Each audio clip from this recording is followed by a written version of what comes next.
Magandang gabi po sa inyo mga kaibigan. Welcome po sa inyong paboritong programa na kung saan ang mga hayop ay binibigyan natin ng pagkakataong makapagsalita at masabi ang kanilang mga nasa sa loob.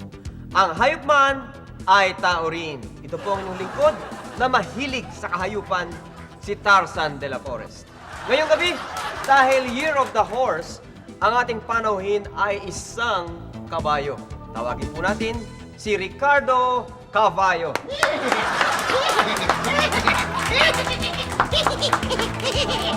Opo ka, Ricardo. Magandang gabi sa'yo, Ricardo. Teka, ano bang pwede kong itawag sa'yo? Richie na lang po. Richie Caballo. Sige, Richie. Bakit hindi ka bumati sa ating mga tagapanood, ha? Sige. Binabati ko po lahat ng mga kabayo, nangangabayo, at kinakabayo. Magandang gabi po sa inyo. Bueno, Richie, simulan na natin, ano? Gusto ko lang malaman, masaya ba ang maging kabayo? Masaya rin, ho. Lalo na kung sinasakyan kami ng mga kagaya ni Mikey. Talaga pong nag-i-enjoy kami niya. Pero ang hindi ho alam ng mga tao, marami ho kaming hirap at hinanakit sa buhay. Hirap at hinanakit, tulad ng alin? Abay, marami ho. Una, pagbata pa ho kaming mga kabayo, konti lang ang nakakaalam na ang tawag sa amin, bisiro. Aba! Oo nga, mga kaibigan, tandaan nyo po, dito po sa aming programa, dito nyo matututunan na ang tawag sa maliit na kabayo ay bisiro. Ha? Bisiro. O sige, Richie, magpatuloy ka pa. Kung sa bagay, hindi na naman kami gaanong umaharap sa mga tao kapag bata pa kami. Lalo na kapag teenager na kaming mga kabayo kasi nahihiya po kami. Bakit naman kayo mahihiya? Kasi meron po kaming tigidig.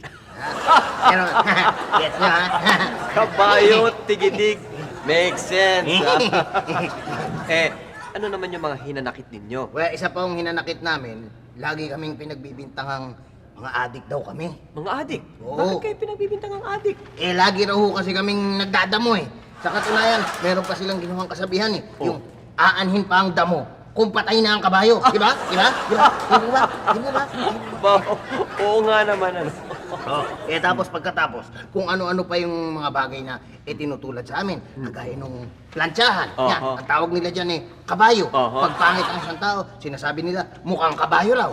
Diba? Tapos, yung pagsakay sa amin, mali pa ang tawag nila sa Ingles. Teka, yung horseback riding, ano naman ang mali doon? Kasi bakit kailangan pa sabing horseback riding? Alam naman ng lahat na ang parte ng kabayo na sinasakyan ng tao, yung likod namin. Hindi nila sabihin horse riding. Ang hirap talaga sa mga tao kung minsan, hindi mo masakyan, hindi talaga eh. Sa bagay, alam mo, Richie, meron kang katwiran dyan, ha?